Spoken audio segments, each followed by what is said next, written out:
mar piny owacho chogo chenro mag pur kod pith mag jamni mabiro konyo gayo wach kech mosebedo ka kwako oganda mathoth e pacho kae kinde ka kinde. En kwayo mochwal kod jadolo Jojo Mondi mar kanisa mar Jokopere ma Consolata Likoni ma bende ojiwo oganda jo Kenya mondo omi omak matek wach mar pur. Jadolo ne oloso nyasi mar yango higni 47 nyaka ne chak kanisano kaka jafwambo mar Mombasa George Aoko leronwa. Ne en mor kod miel kanisa Jokopere mar Consolata e Likoni Mombasa kuma ne obagie nyasi mar alam mar yango higni 47 nyaka ne chaki kanisano. En misa ma bende ne okelo kanyakla familia mopogore mar goyo erokamano kaluwore gi okange ma gisegoyo ka ote maduong' mane ojiw e misano ne en wach nyayo kwe.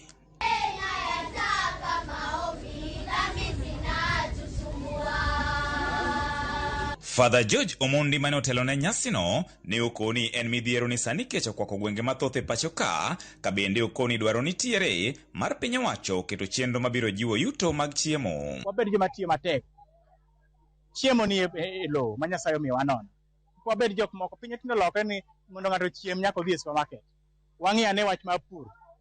Gima nya jiwo ji mondo chiemo bed chiemo chon ni kano ok chiemo ming'iewo sa ka sa mondo gik mwang'iewo obed gik moko ma kwanyal go yude puodho. Rem mar keto e tim moko kuom singo ma samoro jotelo golo bende okoni en achiel kuom gigo marocho chenro mag dongruok omiyo ojiwo jood bura mondo miyo go kogno jotend migepe manyo jatend piny Kenya Migosi William Ruto owalo mar neno ni gitiyo ne jopiny e yo makare. Koro nonro mar ng'ato ka ng'ato ma jatelo oseketonwa no otim nigi nonro makare mondo ng'ama puodho obed ng'ano manyalo kelo dongruok ne piny kendo ng'ama matiyo maonge mibadhi kendo ng'ano ma oganda nya bet kuom yien. Gima duong' en jatelo ka jatelo wabed gi yien Nyasaye moore. En wach ma bende ne osir lwedo gi moko kuom jogo mane oyuore nyasi mar alamno. Kibo terge bunge mondo ng'igi teng'igi jomage ok ni jogo manyokono rais go siasa but jogo man gi lony e gino ma gidhi timo jogo motich mar ministry kik migenya tich nikech koro nyogi konyango gikonyo jatelo. Kabinde gipako wach kwe masani onyaye pacho kato chutho nyaka ne tim yiero.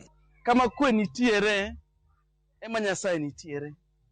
Kama koko nitiere Nyasaye ok bede.